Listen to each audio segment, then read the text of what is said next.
You're right on.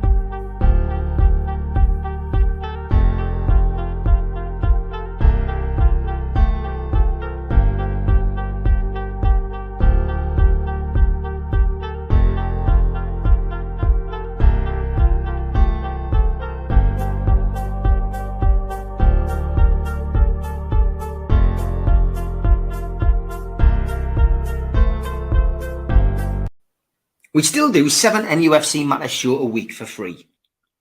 But if you want to help support NUFC Matters, then there are a few ways of doing it. Hit the like button on each live broadcast and video. This helps the channel grow. Hit the subscribe button and select the all notifications bell so you don't miss a single show. If you want to help us financially, then you can join the channel using this button with the membership starting at $1.99 a month. Or you can drop us a donation in the chat using a super sticker. We're also looking for sponsors. If you'd like your brand advertised on the flyers for the show and featured during the ad break, then email John at nufcmatters.com to arrange today.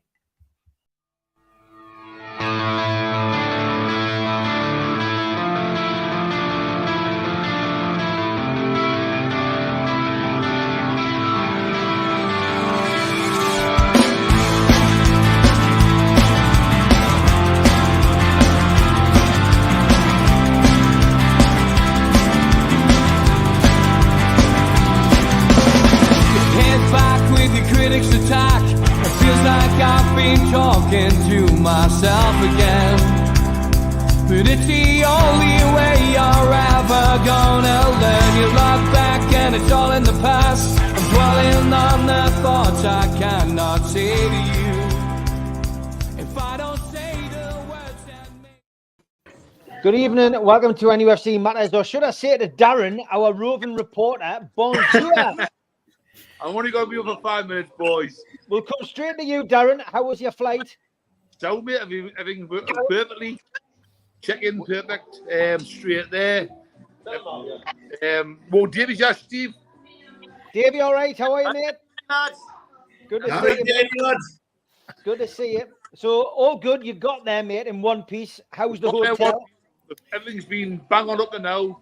But part of me, I've had a few drinks. So I feel like Ian at the minute. Come on. So I'm going to be short and sweet. Ian doesn't drink. Okay, Darren. Brilliant stuff.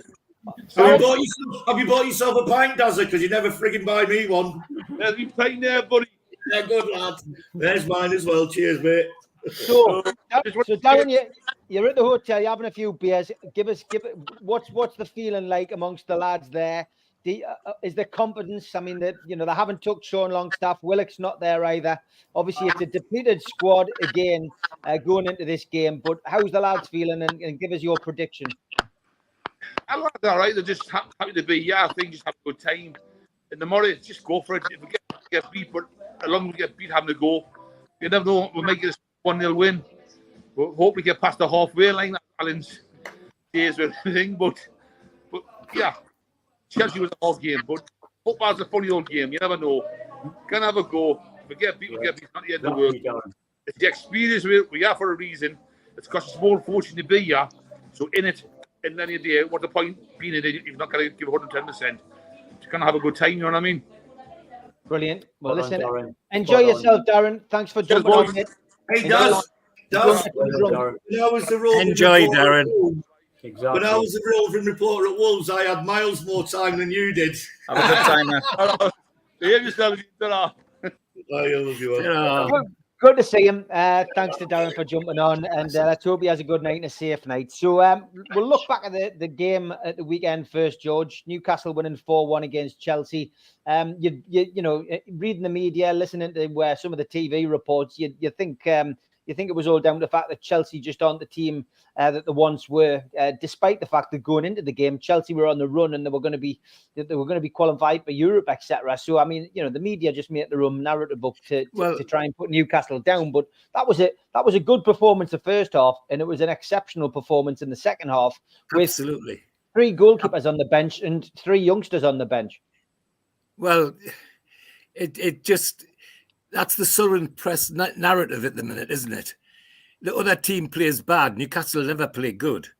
I mean, that's the Southern press's narrative, isn't it? Yeah. Chelsea were bad.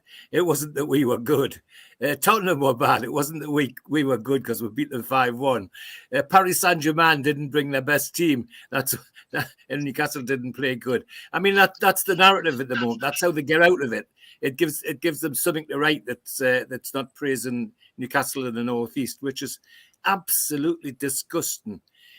On Saturday, I got a feeling, I just had a feeling that by the time that game had finished, I'd seen one of the best games at St James's Park from a Newcastle team for a very, very long time. And I'm quite serious about that.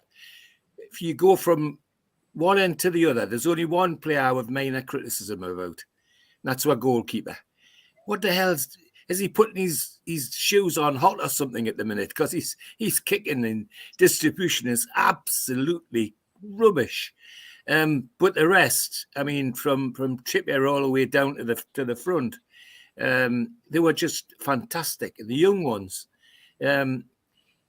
Lewis Miley, who would have believed that he was 17 playing against, 300 million pounds of the Chelsea midfielders, and he was the star. He was the star. And Trippier was his own self. Livramento was absolutely bombing down his side and sealing it up as well. And then my favourite, I've got to say, well, there's two favourites. One is in defences, Fabian Schär. I've always thought Fabian Schär was a good player. He's an exceptional player now. I don't know what Howe's done to him that he did with the others, but Fabian Schär is now world class, no doubt about that. The way he was distributing those balls about from the back, right to people's feet. And I wish to goodness that shot of his had gone in, because that would have been goal of the season. He really was amazing. And then up front, well, if anybody had any doubt about Anthony Gordon coming to the club and what we paid for him, surely those doubts disappeared on Saturday. There were 3 England internationals forwards on the pitch on Saturday, and only he played like an international.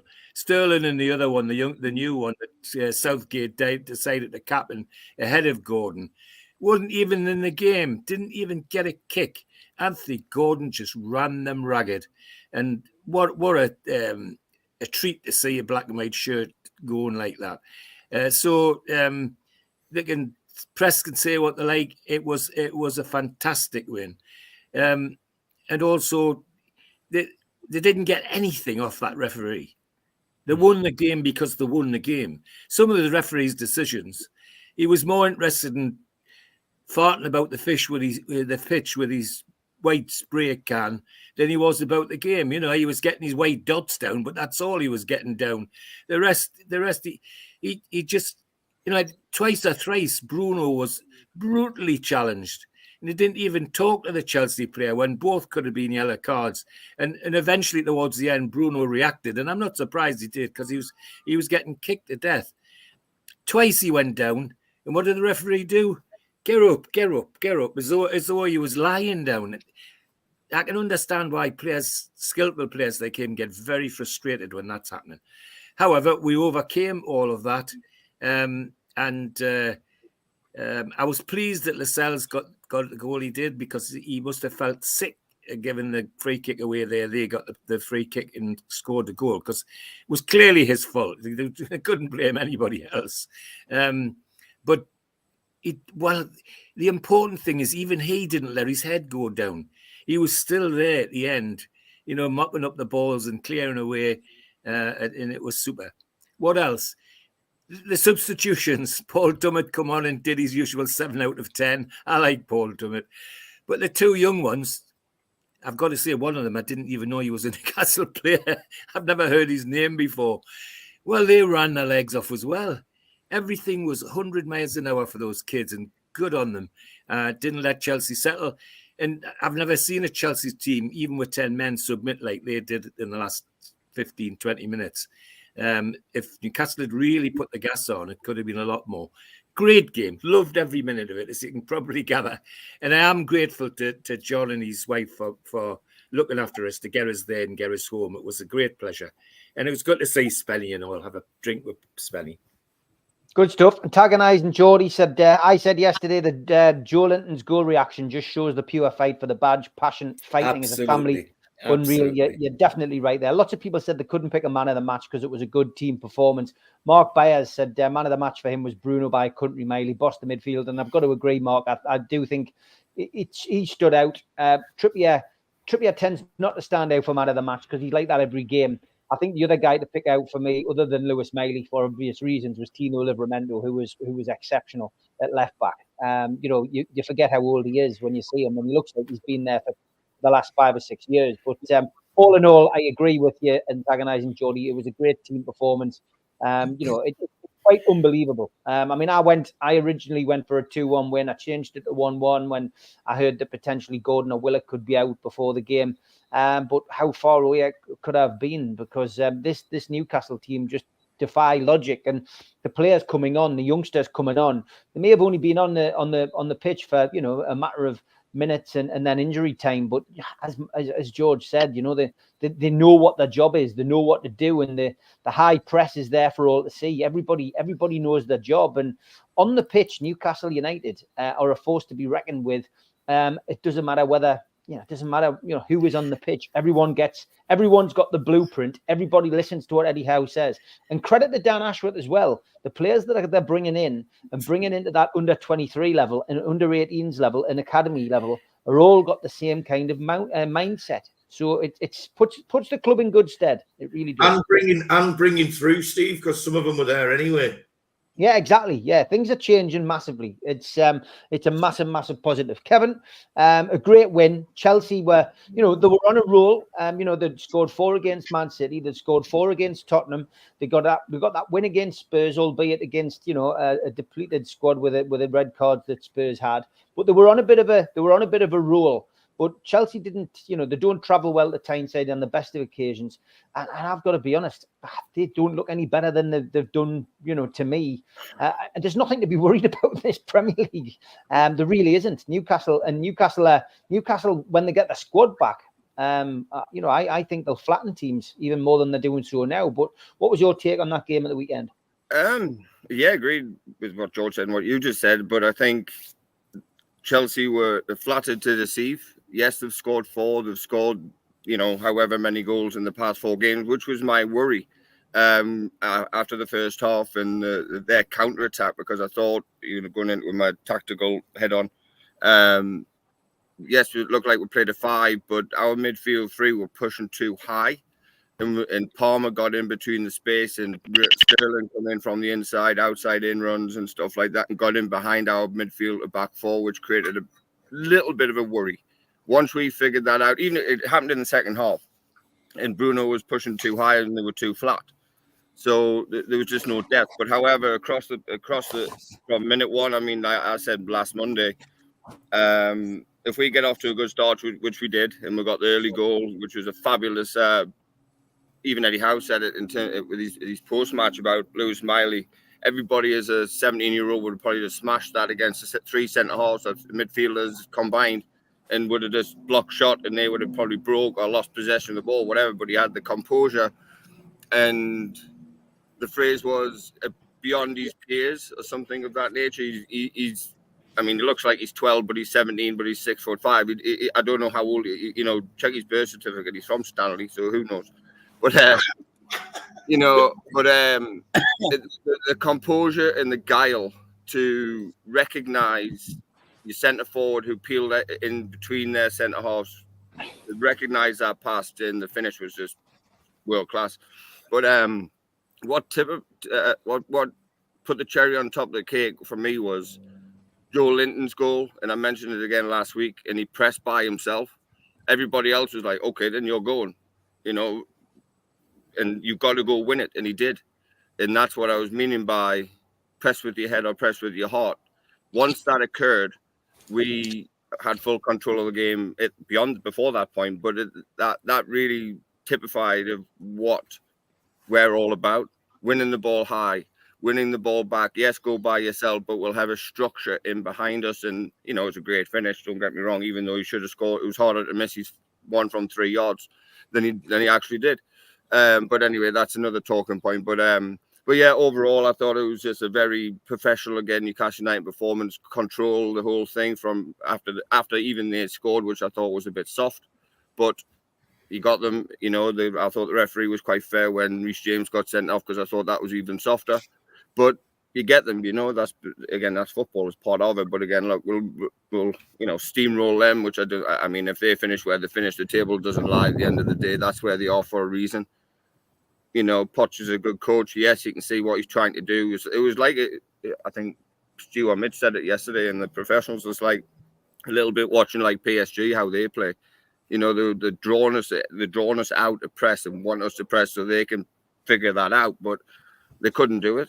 They did it once or twice, and it was some decent football, but it was very minimal.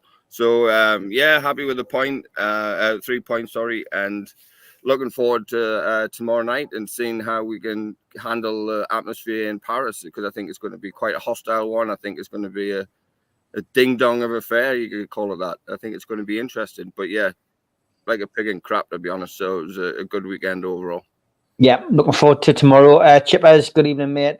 Thoughts on the game that we've just played against Chelsea? Yeah, it was very good. I certainly didn't expect it when the team lineup came out and you see 3 goalkeepers on the bench and you're thinking, well, we get another injury or two, what's going to happen?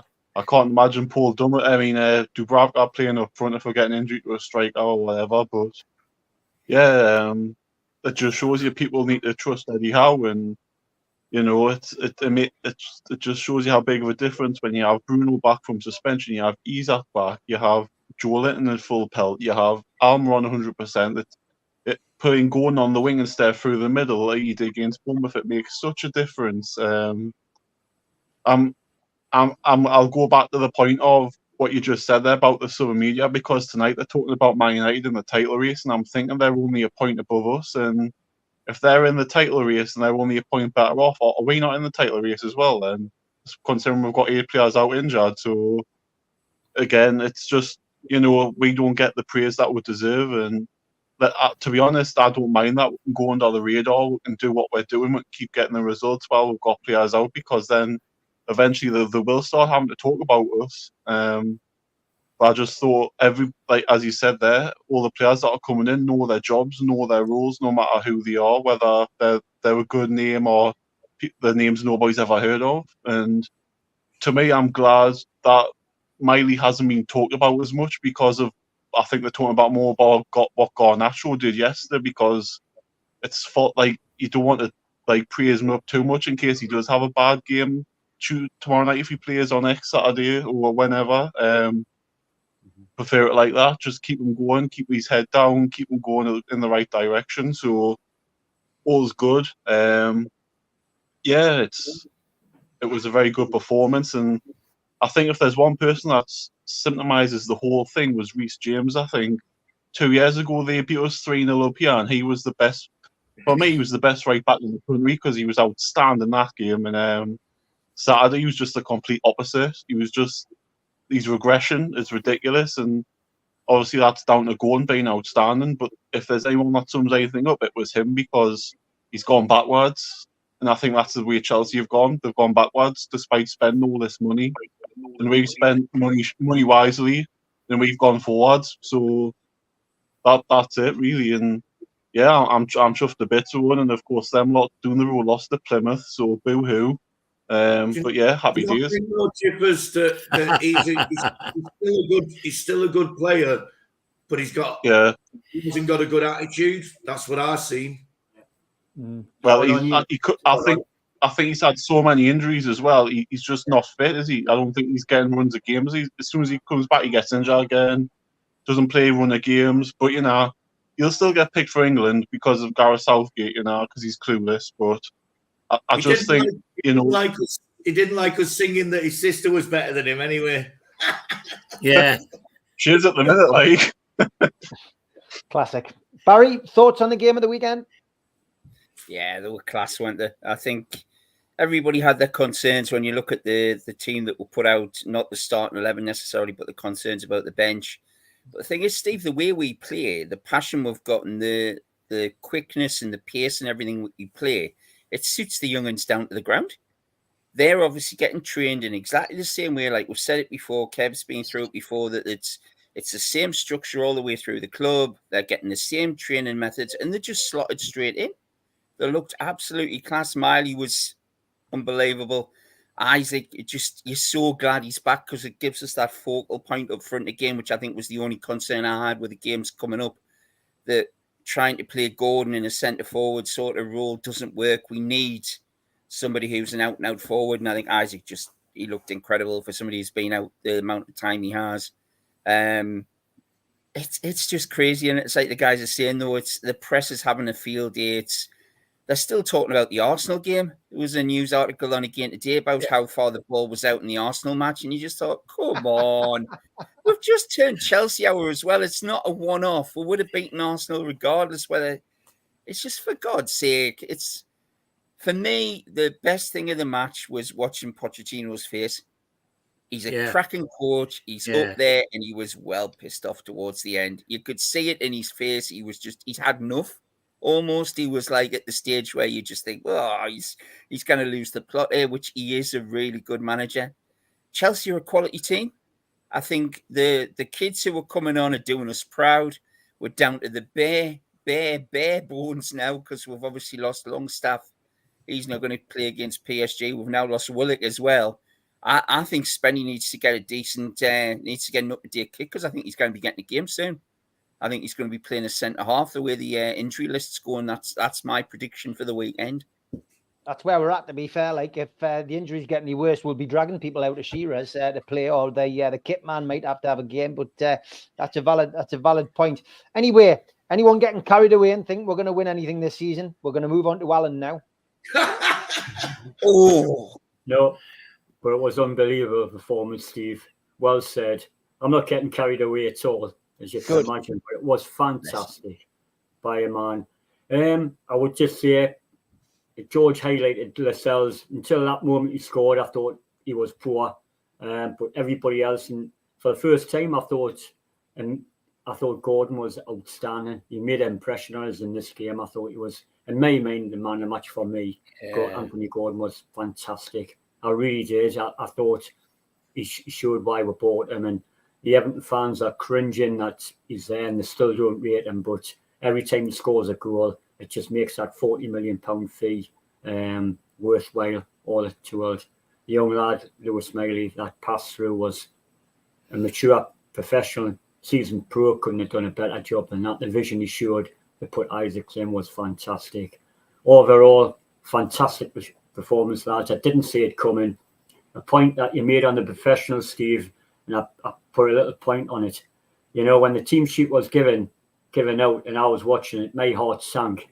So the atmosphere, and then, you know, my dad has said, I thought the atmosphere was poor, but, you know, other people were like saying it was good.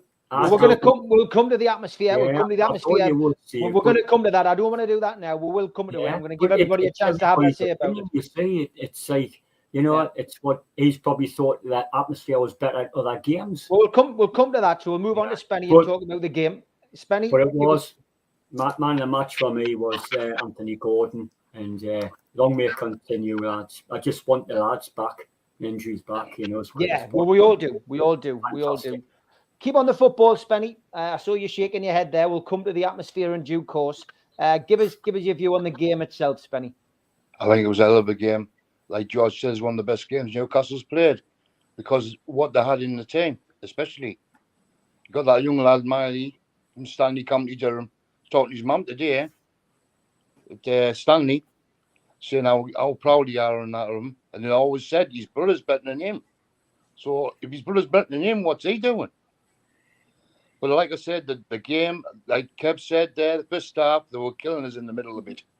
And the free kick, they scored the goal. Lascelles lost his man, and Trippier come over to cover for him. And I don't think it was a free kick either, myself. He just touched him slightly. Yeah. Like George said, it could have been more. Joe Linton should have scored with 2 yards out. Trippier's crossbar, free kick.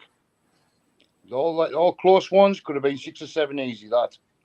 And we still wouldn't have gotten the front pages of their newspapers. Yeah. But Chelsea were poor. I still were. What a disgrace. He's terrible, Liam. For a professional footballer, he's supposed to be in the Brazil team. And my man of the match was Fabian Schär. I'd said on this programme that Botman was the best centre half we ever had. I think I've changed my mind now. I think Schär's the best centre half we've ever had, because he's been the money we spent on him, the commitment he's getting all them years. He's never let the Newcastle down. He's always there, going up and forward and all that. He's key to the Newcastle's defence and the midfield, covering for both. The atmosphere, I'm not going to go and say that because we're going to talk about it later on. Sat next to Sir Keith, so he's going to be next to us all season now. So we had a good time and I enjoyed it. Good really stuff. Good. Okay, Ian, give us your view on the game itself. Well, I was sat next to someone as well, or a couple of seats down from someone I didn't expect to be sat next to, up in level 7. Liam Kennedy was up there. He had obviously a rare day off. Shout out to his son William's 10th birthday, and his daughter was there as well, I think. And that was nice to see Liam. I didn't see him; he saw me before I seen him. And and at half time we both walked down. I was going getting Tommy some Maltesers. Yeah, and because he wanted some Maltesers. I seen Liam and. We had a little chat on the way to the Malteser bar, and Liam said, "Are we going to chuck this away? Because we were dominating them, you know." But obviously there was the mistake from Lascelles, which was, you know, let's not dwell on that because it's the one that he's made. Really, let's be honest. And you know where he's coming out, what he's done for us, he's amazing recently. And I just thought. It was one of them where it could have gone either way. We were so much better than them, but are we going to mess this up? Second half, was you know they came out. I don't know what Eddie said to him when we came at half time, but whatever he said, you know, it worked. We came out. They were fighting, and you know they had all the way through the game. To be fair, they had no fight. They were diving. To be honest, they were the epitome of what is wrong with football nowadays. Yeah. They were like a load of pathetic little, and I'm not being sexist here, but little, well, I can't say girls then if I'm not being sexist, can I? But you know what I mean? They were acting like a load. I'm not going to say... Prima donnas is your best Prima donnas, that's the one, yeah. Anything I say get me in trouble then. They were just pathetic. You know, you watching it. The ref, yeah, he didn't help us in the first half. But to be honest, we've had a lot worse refs, I think. So I don't want to slate him too much. He didn't help us too much in the first half. But I think even the ref got peed off with them to the point where he was like, right, enough's enough. Like that little rat, Sterling, which every time he touched the ball, the chant was brilliant. Southgate's right. Well, yeah, I think we'll leave it there. We're coming up to the ad break just before you get the channel closed down. But yeah, I get what you're saying. Look, Chelsea ultimately came with the wrong attitude, I think, and it epitomised an Eddie Howe performance that we really. Can I say one more thing as well? That the whole game, and I couldn't even pick a man of the match. I would give it a Miley just because I think the kid is brilliant. And he wasn't the man of the match, let's be honest. Bruno bossed the midfield, Trips was amazing, Gordon was unbelievable. But I'd give it him because he's 17 years old and he, you know, and that ball through was that was something that, you know, a prime 27-year-old world-class midfielder would play that ball. But my whole highlight of the game was we managed to get down from the row X in level 7, which, by the way, we'll talk about atmosphere after, but it was a brilliant atmosphere up there with all the kids and the parents and everything, and a couple of other people.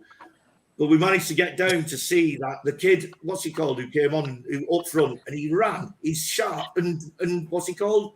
and Dwenny or something. Diallo. Yeah. He is Oh, the other guy.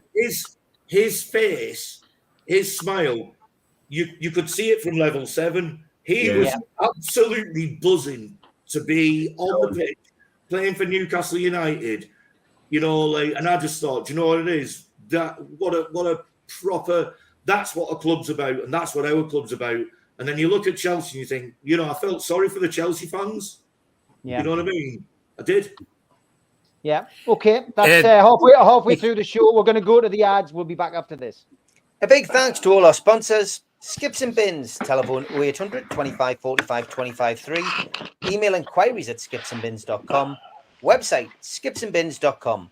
Easy contract free and pay-as-you-go waste collection. Big thanks to Mr. Vicky's sauces. They are handmade in Cumbria. If you want to order some of these sauces, call 01768 210 102 or go to the website mrvickies.co.uk. Thanks again to United Group Travel. They are a UK coach holiday firm and they are based in Morpeth with pickups throughout the Northeast. No strangers on our tours, just people you haven't met yet. They're on Facebook. They've also got a website, unitedgrouptravel.com, or give them a call, 01670 632 460 or 0791 666 4174 or 07957 141 654. Big thanks to Darren Baldwin Funerals. They're an independent funeral director based in Gateshead. You can find them at their website, darrenbaldwinfunerals.co.uk, or give them a call, 0191 478 2730, or email Darren at darrenbaldwinfunerals.co.uk. Big thanks to Neil and the lads at Media Arts for all the help with the video side of things. And a big thank you to New Workwear. You can find them at newworkwear.com. If you want to help the channel, then please subscribe. Hit the subscribe button underneath today's video. Hit the thumb up, which helps you like the video, and please click share and share it to your other social media. We're also available as a podcast on iTunes, Spotify, and other podcast providers. If you want to help the channel, you could take out a one-off membership. You get a cup, a pen, a membership card, and a scarf. It's a £25 one-off fee, and you can go to nufcmatters.com and click membership, or put your smartphone over this QR code, and it will take you straight there. We also help the food bank on this channel. If you want to help the food bank virtually from wherever you are in the world, click on nufcfansfoodbank.co.uk and it takes you to the match day bucket and you can make a donation no matter how big or small. I'm also involved in the Northeast Footy Breakfast Show. You can find us on the toonuk.com. I do Monday to Friday with Ted, the Sunderland fan, and Rye, the Borough fan, and Radio Dad Dave. Lots of fun, 7 till 9 every morning. Give us a listen. You'll not regret it. We also help support people in the area who are putting events on. An evening with Nobby Solano takes place on the 19th of January at the Tyneside Irish Club. And an evening with Peter Beardsley takes place at the Tyneside Irish Centre the week before, on January the 12th. Tickets for both events are available on Woucher and would make fantastic Christmas presents for anyone of a black and white persuasion. And safe trip to John Justice Allen and Keith, who are off to the Paris game. Hope they have a great time. They're off early morning, so safe travels, lads. And plenty of videos, John. Make sure you get the videos over to us, and we'll get some on the channel. Okay, George, Atmosphere, me dad did make a comment about this on Twitter. I've had my say about it. I've got to be perfectly honest. We'll just let that phone stop, whoever's that phone is, and take your call. Sorry, that was me. It's all right, mate. It's okay. That's right. So me and Dad came out with a tweet after the game. My problem was the timing. What a team. NUFC, we need to give these guys more support in the stadium. We need to be louder. We need to be the 12th man. I don't think things were any different, George. I've got to be perfectly honest. I've heard worse atmospheres at St James's than Saturday. I just think the way that the game flowed, the way that, you know, those 2 quick goals, I think killed the atmosphere a little bit. And I think ultimately Newcastle fans still have a bit of Stockholm syndrome, as your Neil would call it. I think some people were waiting for Chelsea to bounce back and come back. Yeah. I also think the weather plays its part. It was bloody cold, George. It was And freezing. I'm not being, and I think there's a lot more people pointing fingers at day trippers, etc. And, you know, look, there's not that many day trippers in the ground. We all know the songs. I just think people were cold, George. I think it's as simple as that. I think, and not everybody sings. And if the Gallagher and the Leesers aren't going full pelt, and if the games become like a bit of a non-entity, then that's what happens at football grounds, not just St. James's. It goes quiet all the way around. So I think maybe what Mia Dad said was probably right. I just think it was a strange time to choose to do it after a 4-1 win, George. That was my complaint about it. Well, I don't even think he was right, to be honest. Okay. Because, I mean, I'm in Bayern in 92. You know where I sit, Steve? Yes. And a lot of the people around me are of an age where, you know, the singing bit's past and gone. But there's enough of the younger ones around who generate an atmosphere. In fact, sometimes generate too much of an atmosphere. I've learned words in there that I haven't learned for a long time since I worked in a bloody shipyard. So, but you know, the atmosphere is still there. You're right about the weather. It was very cold. But there's another thing about that.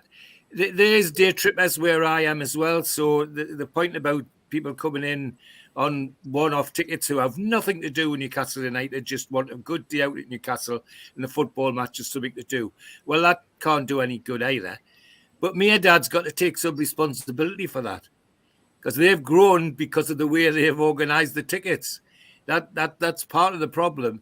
And the other thing is that the other targeting of the new owners, if you look their video again, that was a posh video for a group of upper middle class supporters. Are you talking about the video that the club wrote? Well, it was a Twitter account. It was a Twitter account. It wasn't the club. Somebody who goes to corporate rooms up and down the country, called the Padded Seat on Twitter, basically went to the game. No. I'm talking about the video that the club made earlier in the season. Yeah, Cape Town did one as well, didn't he? Cape Town did one. Yeah, it was targeted at a particular audience, and if that particular audience comes in, he's going to have to teach them to sing, because they won't even know the bloody breeding races if he gets those people in. And you know that they've got to take some responsibility as well of generating that atmosphere and starting to treat the fans like proper fans, because at the moment, you know, my heart bursts with pride at what's happened to our football club since the takeover. And I'm all about embracing the takeover. And I'll argue with all the sports washers in the bloody world about how stupid they are. But at the end of the day, when you look at dispassionately at what all the things they've done, the one area where they've failed miserably is treating supporters. And that's got to be put right. Put that right, and you may get your atmosphere back. But I agree with you, Steve. I don't think it's that much different. All seating stadiums really kill the atmosphere. The atmosphere that we had in the atmosphere that we had in the Gallagher corner was more about camaraderie and all that. And you can't get that when you're not brushed up against your mates like you were before. You know, it does make a difference when somebody's not peeing in your coat pocket. You know, David Cook says my issue is a number of tickets on third-party sites rather than more through ballot. The difference is, David, there's no difference really. We've still got touts. It's just online. Yeah. There's no difference to people standing outside the ground. I genuinely don't think there's any more tickets available to touts. I just think the touts who we all knew, who used to stand outside the ground, can't do that anymore. All we've got now is online touting, and that's what we've got. Yeah, and all of the don't speak over each other. Sorry. So all of the tickets that mates were passing to mates and brothers were passing to brothers and fathers were passing to sons, because of the new so-called security system, which is a bit like the bloody Gestapo. Yeah, they're finding their way into other things and onto these sites. So the club's got a responsibility if they want to work with the fans to get it sorted. Then that's a good place to start, in my opinion. Can everybody mute their mics, guys? Because what we've got is a bit of interference. That's what I was trying to work out. And then when we speak over each other, nobody can hear what anybody's saying. And that was what Julie was trying to point out last week. So I know it's hard. We all want to chip in, but sometimes we've just got to make sure that we let the other people speak. That's all I'm saying. Okay, yeah. I mean, ultimately, there's a lot of criticism of this tweet, Kevin. But from my perspective, I just think it was the timing. We'd won 4-1. There was no need really to put that out there. What the idea was, I don't know. Jamie Rubin then pitched in, said exactly this. He backed up what Mirdad had said. But then there was a counter message from Amanda, who said that the 12th man was really important in the performance of getting the win. So it was a bit of cross communication. I'm not sure when Amanda put hers out and whether that was an opportunity for maybe Amanda to come out and say, well, hold on, we've misread the room here. Let me get that one out and try and rebalance it. I don't know what you thought about the whole thing. It's much ado about nothing, but, it's upset a lot of people, Kev. It has. And from the TV's perspective, it sounded like a decent atmosphere from what I heard. The Strawberry Corner, the Gallagher end, obviously I'm a different perspective. But again, the timing, I think, was poor. And I think he's probably had a few many gin and tonics and, in the chairman's suite. And he's just spoke, from, I guess, what he was thinking at the time. And probably, again, that's probably not the right time to do it. And he's created a bit of a storm within the club, which is already a storm. And we've already said the kind of worms will be opened and everybody will have their say in this and that. And I've had my say about it and within WhatsApp groups and stuff. And, about what happens when I'm a season ticket holder like Mitch, and what happens if me and my wife decide to come over for a game. How is she going to be treated? Because she might be a day tripper. Well, I'm a season ticket holder, live in the United States to come to the game, to come home. And so the thing about the atmosphere is Newcastle United fans, as locals, if you want to call, I'll call you lot locals who go to the game regularly with the season ticket holders and all the rest of it. And George has said it many a time, embrace them and pretty much teach them, and essentially, and take them under your wing and say, okay, well, if some are this, some are from a corporate entity, okay, well, make them Newcastle United fans, make them that, embrace them to be here. Yes, they might be here for a different particular reason, enjoying the city. Totally get that, understand it, but if we want to grow our fan base, essentially, we have to include them and say, all right, we'll turn you from a Tottenham fan or a Everton, whoever it is, and say, be a Newcastle United fan. And this is what it's like if you get involved. Yes, didn't know the temperature of the game, but make people involved. Embrace people, whoever it is, if they're coming from bloody back end and beyond the United States or Saudi Arabia or Australia, wherever it is in the world, incorporate them into the stadium atmosphere to make them feel like you're part of one, versus the discord. Yes, the Mirdad's comments hasn't helped, but make them as one and be that 12th man and be that. And it's just sad and unfortunate. And, we'll just come back off a 4-1 victory against the mighty Chelsea, loosely termed, but make them feel comfortable, make them have that fan experience that they want. And yes, I've seen the padded seat thing, I've seen other things, whatever, but I can't remember who said it. We're not North London, we're Newcastle. We're northeast of England. We're very working class. We demand things. I couldn't afford to go and pay 650 quid to go in the rooftops or whatever.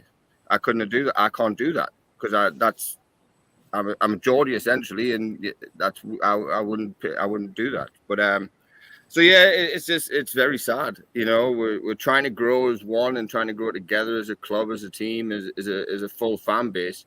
But then you're always going to get the unhappy ones or the fractions within fan bases. You're always going to get that. But at the same time, if you do it properly, do it right, communicate to fans the right way.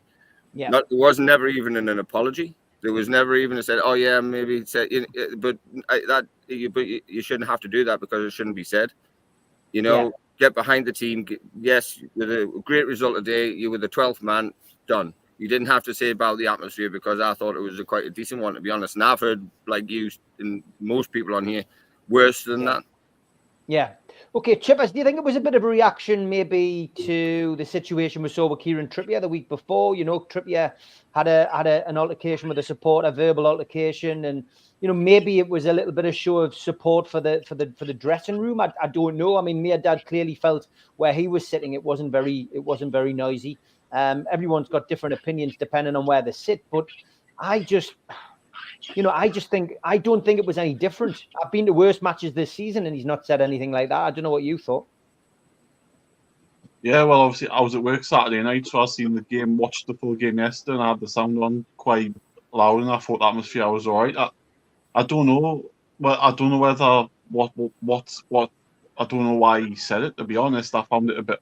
Obviously, I haven't got X or whatever channel anymore, so I haven't actually seen the full thing. I've just heard what you said, and I do find it a bit odd considering we've just beaten so-called one for rivals 4-1, and you know, with all the injuries we've got and everything, you'd have thought he'd have been a bit more, you know, praising of this team rather than having a critical of the support. But there could be a lot of factors. I mean, it was a 3 o'clock kickoff on a Saturday.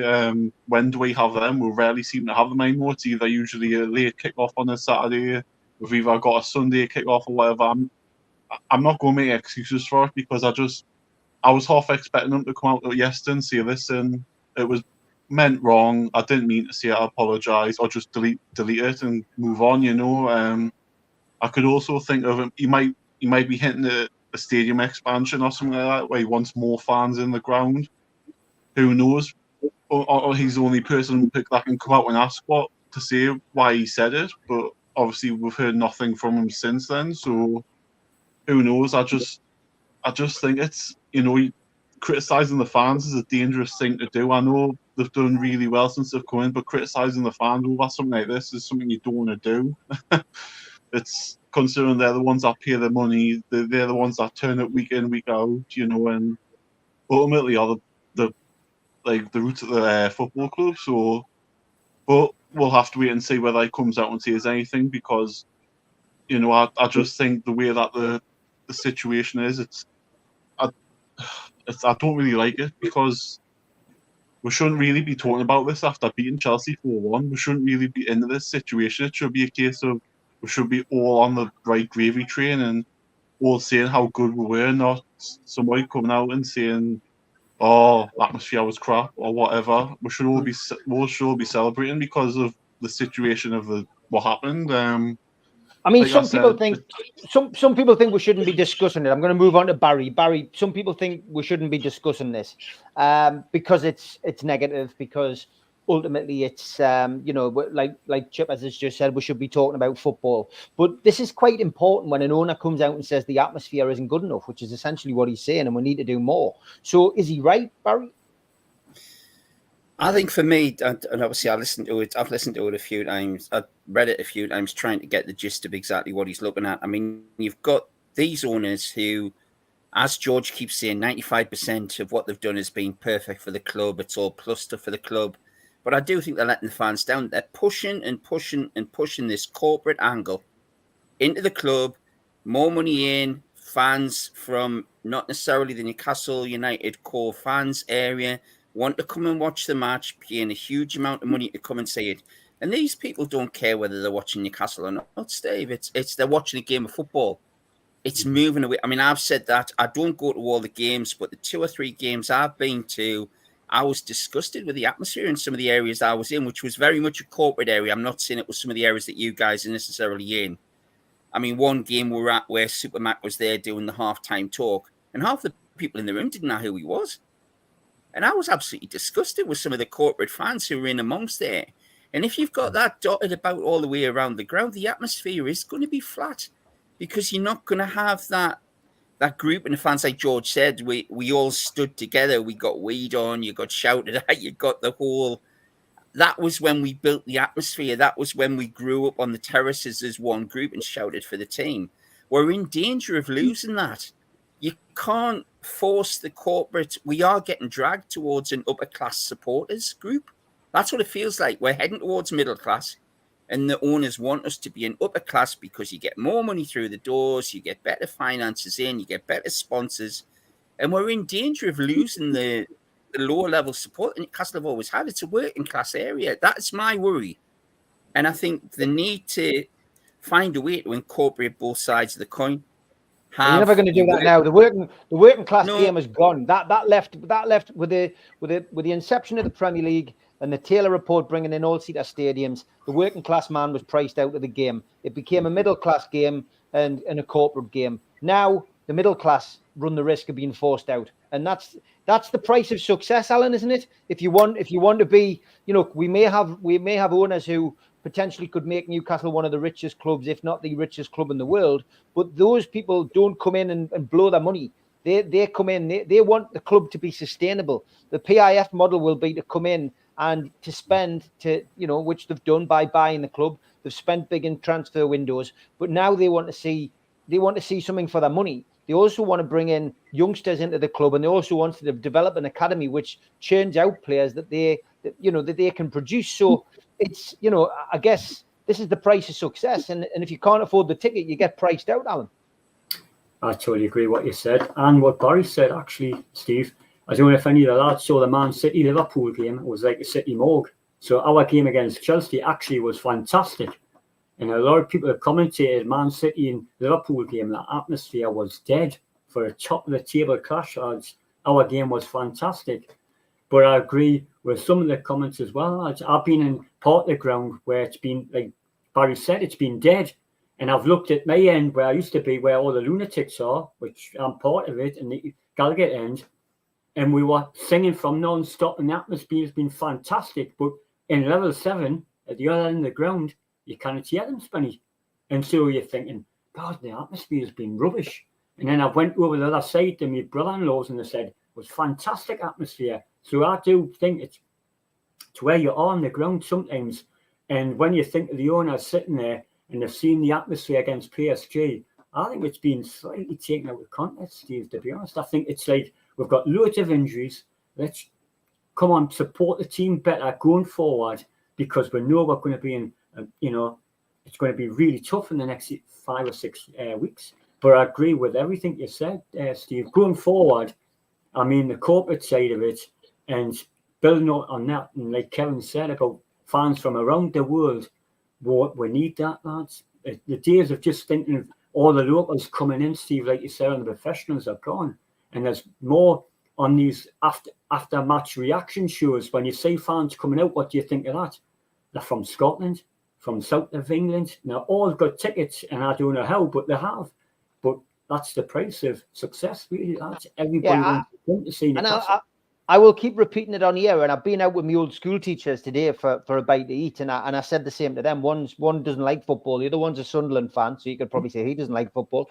But they both got an opinion, and our opinions were pretty much the same. That it is just it's becoming a corporate game now, and Newcastle will be a victim of their own success, sadly. And as Newcastle win their first trophy and then go on to win further trophies, more and more people will want to come, but they'll come in at overinflated prices. The atmosphere is dead. The atmospheres are dead up and down the country, and this is all to do with all-seater stadiums and that. And that's why grounds are now trying to generate atmospheres by bringing back standing areas, because standing is synonymous with singing, which is synonymous to a good atmosphere.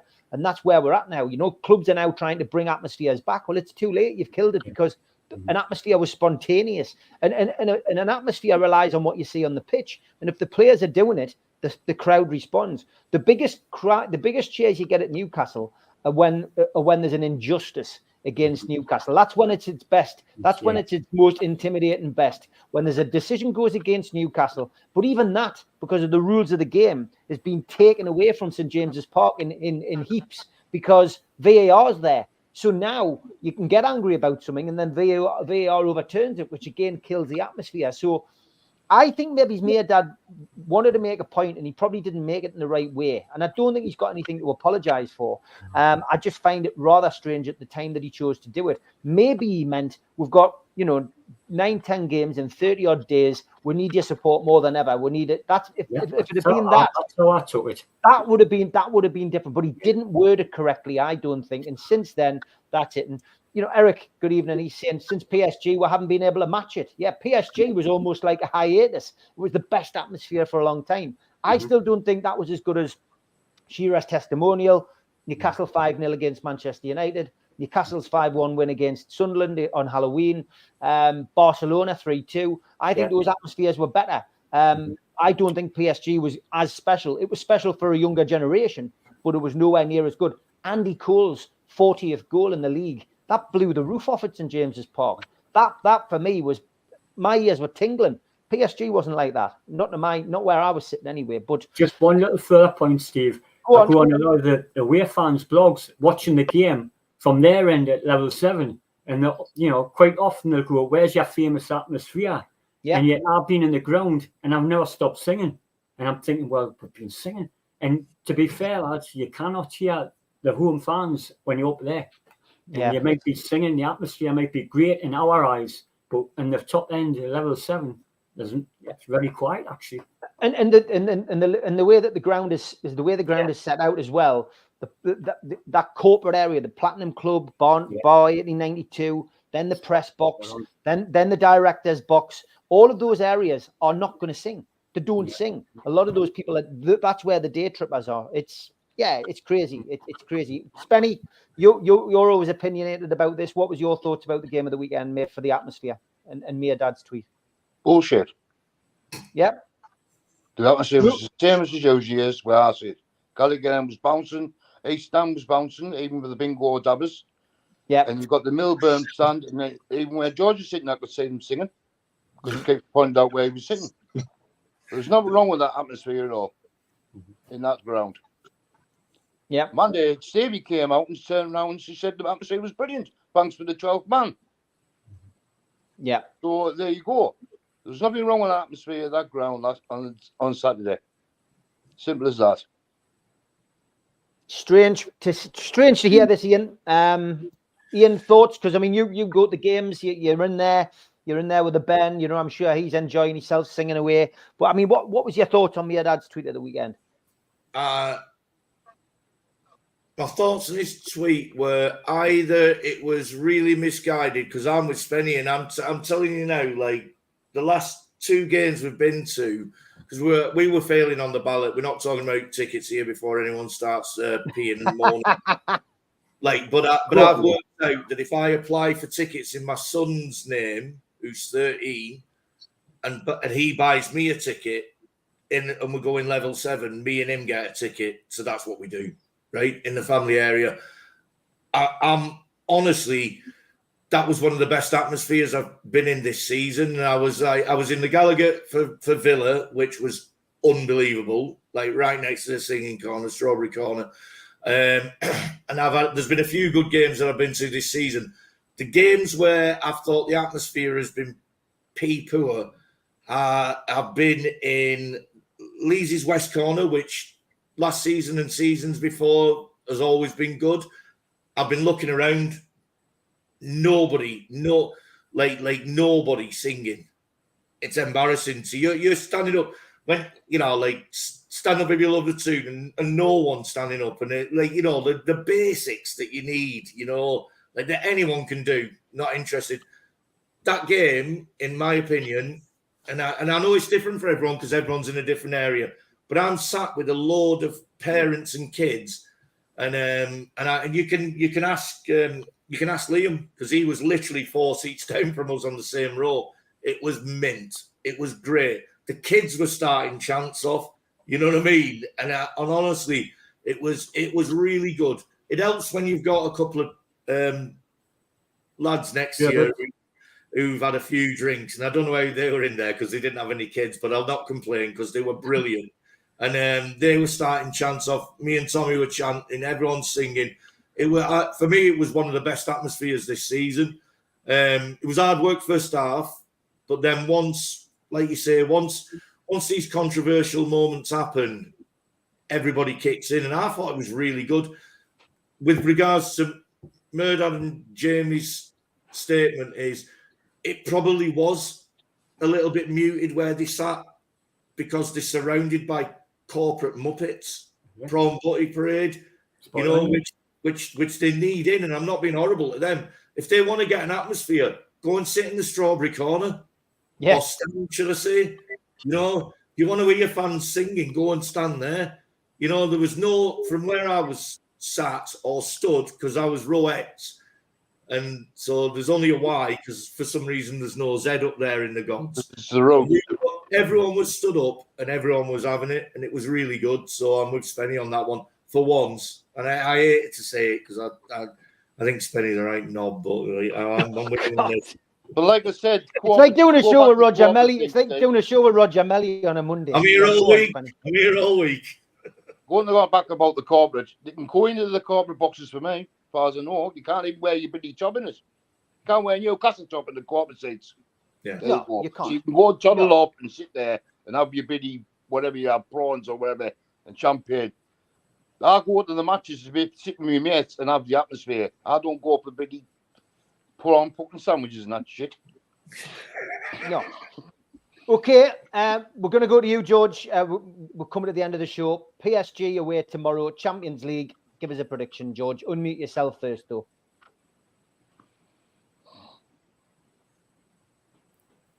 1-0 to Newcastle. 1-0 to the Tyne. Kevin. I agree. Tough game. We'll nick it late. 1-0. Chippers. 2-2 draw. 2-2 draw. Barry. 2-1. Isaac, 2 goals away from home. Alan. Move on. 2-0. Get in, Alan. Good lad. Yeah. I can't go without me, what I feel. No, go with you. Good. Yeah. 3-2 to us and 5-0 on Saturday against Man U. And Ian? I actually think we're gonna do them again. I think 3-1 and 7-0 against Man United. Yeah, right. Yeah, right. I'm going to go for a 2-1 win to Newcastle tomorrow night. I do think we've got the better of them, despite the fact we're struggling. PSG have got a few injury problems as well. It'll be interesting. I'm going to go 2-1, a 2-1 win. Newcastle have got to win, got nothing to lose, so I'm going to go for a 2-1 win. Back tomorrow night, I am doing a Champions League show, 6 o'clock till 7. Me and Melly are going to be on. It'll be interesting to hear what Melly's got to say. He's been quite vocal about our owner and his tweets, so we'll have a little chat with him about that. We'll talk about concrete falling in on Manchester United's fans. We'll probably end up talking about that goal as well, and we'll be looking ahead to the other Champions League fixtures. But great night tonight. Big thanks to George, to Kevin, to Chippers, to Barry, to Alan, to See you, lads. Ian, and thanks to everybody in the chat. Thanks to all the moderators as usual. Take care. See you tomorrow. Cheers, lads.